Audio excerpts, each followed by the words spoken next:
Hello students. हम लोग ने लास्ट वीडियो में कहाँ तक कंप्लीट कर लिया था? 3 प्रॉपर्टी हम लोग ने पैरेललोग्राम की कंप्लीट कर ली थी और सारे एग्जाम्पल भी उन पर बेस्ड हम लोगों ने देख लिए थे, उनको सॉल्व किया था, समझ लिया था। ठीक है, अब हमारी लास्ट प्रॉपर्टी बचती है सिर्फ एक और, उसके बाद एक्सरसाइज 3.3 है एनसीईआरटी में। लास्ट प्रॉपर्टी क्या है उसे देख लेते हैं, फिर आगे बढ़ते हैं। ओके, तो लास्ट प्रॉपर्टी है the diagonals of a parallelogram bisect each other.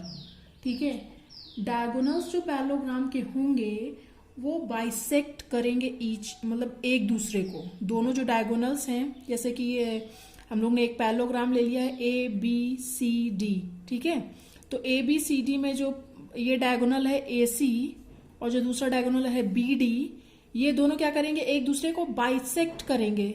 इसका क्या मतलब है? और बाइसेक्ट कहां पर करेंगे? इंटरसेक्शन पॉइंट पे, ऑफ कोर्स, है ना। यहां पर ये इंटरसेक्शन पॉइंट पे ही ये बाइसेक्ट करेंगे। ठीक है, तो बाइसेक्ट करने का मतलब क्या है कि ये इनको इक्वल पार्ट्स में डिवाइड करेंगे। जो डायगोनल्स हैं जहां पे बाइसेक्ट कर रहे हैं वहां से ये इक्वल पार्ट में डिवाइड होंगे। मतलब अगर ये O पे बाइसेक्ट कर रहा है तो AO is equal to OC होना चाहिए और BO is equal to OD होना चाहिए। ठीक है, तो इसको हम लोग प्रूव करेंगे कि कैसे ये बाइसेक्ट करेंगे। ठीक है, प्रॉपर्टी तो है ही ये, इसको प्रूव करके देखते हैं।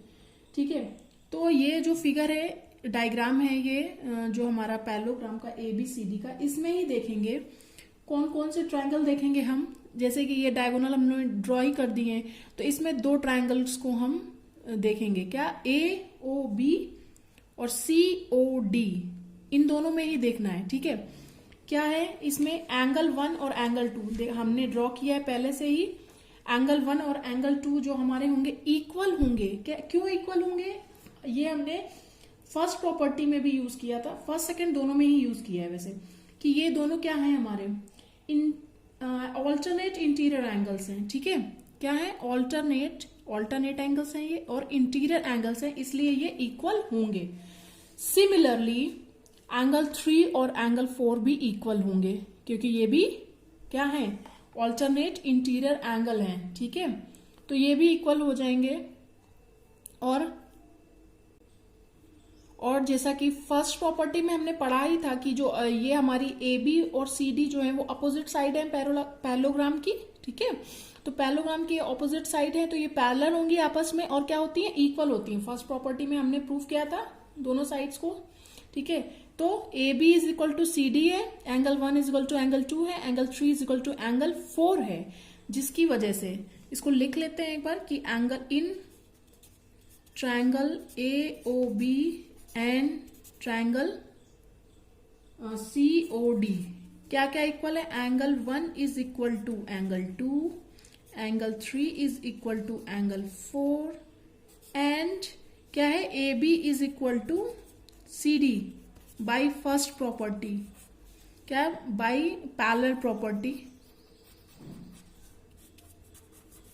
ठीक है, अब 3 चीजें इक्वल हो गई तो ये क्या हो जाएगा? बाई कौन सी कॉन्ग्रुएंसी? दो एंगल इक्वल है और एक साइड, तो ASA कॉन्ग्रुएंसी क्या हो जाएगा? क्या हो जाएगा? Angle triangle AOB is congruent to triangle COD। ठीक है, ये दोनों एंगल क्या हो जाएंगे? ऐसे कॉन्ग्रुएंसी से कॉन्ग्रुएंट हो गए, तो इसकी वजह से क्या हो जाएगा? जब हमारी ये 2 एंगल इक्वल हैं, ये 2 एंगल इक्वल हैं आपस में, ये साइड इक्वल है। ठीक है, तो क्या हो जाएगा? अब जो हमारा बचा हुआ है ए कॉन्ग्रुएंसी कंडीशन से AO is equal to CO। ठीक है, एंड क्या हो जाएगा? BO is equal to DO। BO is equal to DO, तो क्या हो गया? अब हमारा AO is equal to CO हो गया, BO is equal to DO हो गया। तो क्या हो जाएगा? इसकी वजह से हमारे जो डायगोनल हैं एक दूसरे को जो जहां क्या करेंगे? बाइसेक्ट करेंगे। बाइसेक्ट कर रहे हैं तभी ये हमारा इक्वल हुआ है। ओके, हमने पैरेललोग्राम की 4 प्रॉपर्टीज पढ़ ली। फर्स्ट प्रॉपर्टी पढ़ी थी कि जो हमारी अपोजिट साइड्स हैं वो क्या होंगी, पैरेलल तो होती ही हैं, इक्वल भी होंगी, ठीक है। फिर अपोजिट एंगल हमारे इक्वल होंगे, ठीक है। और फिर थर्ड प्रॉपर्टी क्या पढ़ी थी, जो एडजेसेंट एंगल्स हैं, ठीक है, वो क्या है, सप्लीमेंट्री भी होंगे, ठीक है। और ये हमारी fourth property, the diagonals of a parallelogram bisect each other. तो यहां से हमारी सारी प्रॉपर्टीज खत्म हो जाती हैं। आगे बढ़ते हैं हम लोग, एग्जाम्पल 6 से स्टार्ट करते हैं एनसीईआरटी बुक का, जो कि हमने अभी लास्ट प्रॉपर्टी पढ़ी, डायगोनल्स बाइसेक्ट ईच अदर, ठीक है, उस पर बेस्ड ही एग्जाम्पल है। तो इसमें क्या है, दिया गया है HELP एक पैरेललोग्राम है, ठीक है। इसमें क्या दिया गया है, हमें OE दिया हुआ है 4 सेंटीमीटर, ठीक है। और HL दिया गया है कि ये 5 मोर देन PE होगा, ठीक है। और हमें फाइंड करना है OH, ठीक है। हमें क्या दिया गया था, OE इज इक्वल टू दिया है 4 सेंटीमीटर। तो जैसा कि प्रॉपर्टी में हम लोग ने देखा था कि OE 4 सेंटीमीटर है तो PO भी या OP भी 4 सेंटीमीटर होगा। क्यों, क्योंकि ये दोनों इक्वल थे ना, OE is equal to PO, ये दोनों इक्वल हो रहे थे ना, क्योंकि बाइसेक्ट कर रहे हैं डायगोनल्स आपस में। तो PO भी क्या हो जाएगा, सॉरी OP भी क्या हो जाएगा, 4 सेंटीमीटर हो जाएगा, जिसकी वजह से PE कितना हो जाएगा, 4 + 4, P इज इक्वल टू क्या होगा, PO + OE, ये होता है। तो PO क्या है हमारा 4, और ये OE भी क्या है 4 है, तो कितना आ गया ये हमारा 8 सेंटीमीटर आ गया। PE हो गया हमारा 8 सेंटीमीटर। अब क्वेश्चन में दिया गया है कि जो HL है वो 5 मोर देन PE है, 5 मोर देन PE, मतलब PE में अगर आप 5 प्लस करोगे तो वो HL की वैल्यू होगी, ठीक है। तो क्या हो गया, PE की वैल्यू क्या थी हमारी, 8 सेंटीमीटर थी, तो 8 + 5 सेंटीमीटर हो जाएगा ये HL। कितना आ जाएगा, 8 + 5 13 सेंटीमीटर।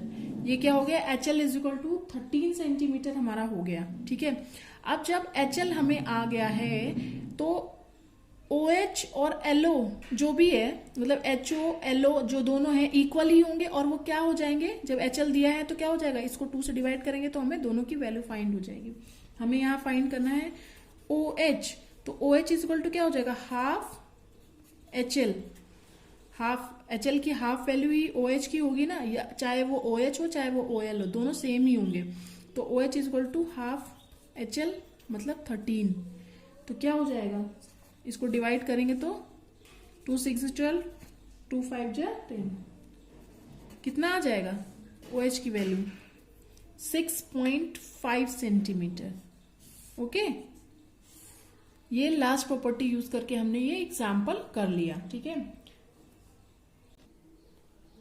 सो अब हम लोग स्टार्ट करते हैं एक्सरसाइज 3.3 ऑफ एनसीईआरटी बुक, ठीक है, क्योंकि इसके बाद यही एक्सरसाइज है। इसके क्वेश्चन देखते हैं सॉरी। तो फर्स्ट क्वेश्चन जो है उसमें वो दिया गया है कि गिवन अ पैरेललोग्राम ABCD, ठीक है। हमें क्या दिया गया है, एक पैरेललोग्राम दिया गया है ABCD, उसमें डायगोनल्स ड्रॉ कर दिए हैं AC और BD। O पॉइंट पे ये क्या कर रहा है, बाइसेक्ट कर रहा है, ठीक है। अब इसमें फर्स्ट क्वेश्चन जो है वो पूछा गया है, मतलब इसको कंप्लीट करना है। ये सब fill in the blanks type question है, इन्हें आपको क्या करना है, कंप्लीट करना है, ठीक है। सो यहाँ पे दिया गया है कि पूछा है, अब ये पैरेललोग्राम जो दिया गया है उसमें AD इज इक्वल टू किसके होगा, AD कहाँ है, AD ये है, तो AD इज इक्वल टू क्या होगा, BC होगा। क्यों, क्योंकि opposite sides are parallel and also equal, तो AD इज इक्वल टू क्या हो जाएगा, BC होगा। किस प्रॉपर्टी से होगा, opposite sides are equal, opposite sides are equal, ठीक है। हम लोग ने प्रॉपर्टी 4 पढ़ी, बस उन्हीं पे बेस्ड ये क्वेश्चन है। अगर आपने उनको ढंग से पढ़ लिया है, समझ लिया है, मेरा वीडियो देखा है ध्यान से, तो आप लोग ये क्वेश्चन कुछ ही देर में कर लेंगे, बिल्कुल भी दिक्कत आपको नहीं आएगी। अब ये क्या है, क्या पूछा है इसमें, एंगल DCB, ठीक है। एंगल DCB किसके इक्वल होगा, क्या है DCB, तो DCB किसके इक्वल होगा, DAB के इक्वल होगा, बिकॉज ये क्या है, अपोजिट एंगल्स आर इक्वल होते हैं पैरेललोग्राम में, ठीक है। तो उसी प्रॉपर्टी से क्या हो जाएगा, angle DCB is equal to angle DAB sorry. तो ये क्या हो जाएगा, किस वजह से ये इसके इक्वल हुआ है, क्योंकि opposite angles are equal.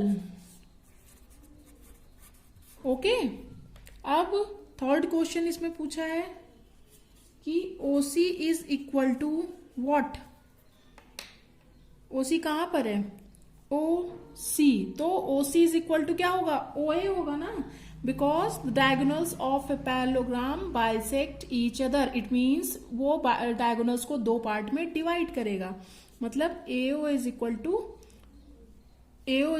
CO या OC is equal to OA, तो OC इज इक्वल टू क्या लिखेंगे हम लोग यहाँ पे, OA, क्यों, क्योंकि जो डायगोनल्स होते हैं वो क्या करते हैं, एक दूसरे को बाइसेक्ट करते हैं, और जिसकी वजह से क्या होता है, डायगोनल हमारा दो पार्ट में डिवाइड हो जाता है, ठीक है। ये हो गया हमारा थर्ड पार्ट इसका। अब फोर्थ पार्ट में ये पूछा है कि angle DAB plus angle CDA is equal to what, ठीक है। तो एंगल DAB कहाँ है, DAB, और CDA, तो ये क्या है, हमारे ऑल्टरनेट एंगल हैं।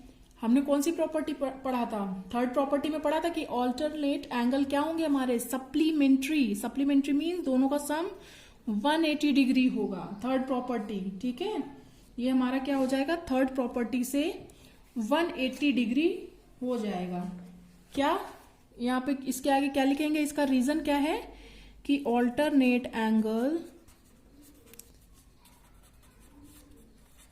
आर सप्लीमेंट्री, ये कौन सी प्रॉपर्टी थी हमारी, थर्ड प्रॉपर्टी थी, ठीक है।